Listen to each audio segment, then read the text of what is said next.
So this, the graph is what I was going to try to draw for you yesterday to make you draw it, and then I was like, why am I doing that? So I gave you all a printed copy, so you don't have to try to draw this thing and take forever. I need to use this graph, which is line segments in a semicircle, to create to find the definite integrals. And you know what? That video just shows up a little bit better if the lights are off. It's much better, actually. Okay. So I want to know what the integral from -5 to 0 is asking for. This one right here. What's that asking me to find? Why is the graph given? It's asked to find the area under the curve. Area between the curve and the x-axis, area under the curve, from -5 to 0. I wouldn't ask you for this if it required calculus and anti-differentiation because you don't know how to do that yet. Yeah, I could teach you how to do it on your calculator, but I would prefer you just use the geometry. So what shape is that? Trapezoid. It's a trapezoid. So to find the area of the trapezoid, Height divided by the base 1 times base 2 divided by height. Okay, so I'm going to put an A1 here. We actually need to find A1. A1 is going to equal, let's see, I need to average the two things that are parallel.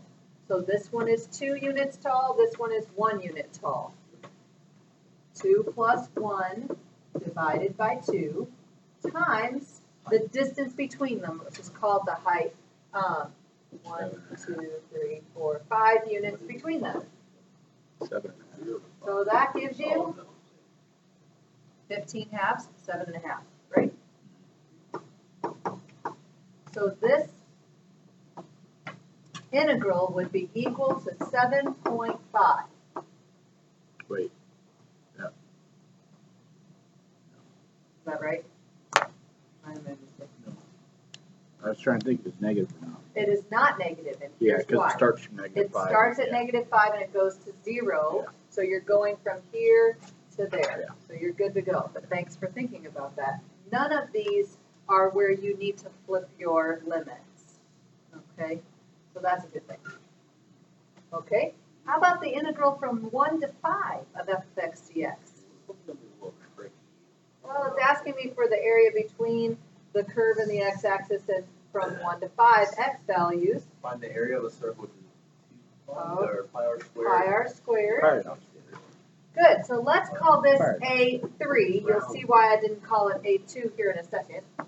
Let's call that A3. Because A2 is that little triangle. Yeah, we do have a little triangle in there, don't we? Okay, so A3 is going to be pi r squared divided by 2, because it's a semicircle, not a whole circle. 4, 5, 2. Pi r squared, what's r here? 4. No, 2, sorry. 2. 2 Good. squared is 4. Divided by 2 Okay. is 4. There's Good. 2. So you get 2 pi. All right, so this integral is equal to 2 pi.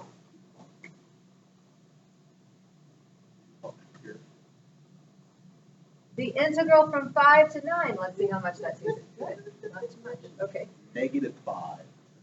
Oh. it's positive 5 to 9. Oh. The integral from 5 to 9 is asking for what? Well, where the sphere is, it's in my circle. Okay, The other side of the triangular shape.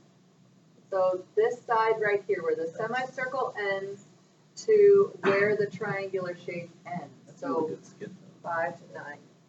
All right. We're going to call that A4. All right, so A4 is actually what I'm trying to find. A4 is, let's see, the area of a triangle is base times height divided by 2. Are we doing net area? Okay, hang on just a second. Yes, the integral is asking for net area. Thank you for keeping that in mind. But I need to go base times height. So this is 1, 2, 3, 4 units wide, and it's 1, 2, 3 units tall. So 4 times 3 divided by 2 gives me 6. Is this integral equal to 6 then? It isn't. is equal to -6. And the reason this integral is equal to -6 is because this area is actually below the x-axis. The heights are negative. So therefore your integral would be negative. Remember, your integral is adding up the heights, and f of x values are going to go down, not up in this case.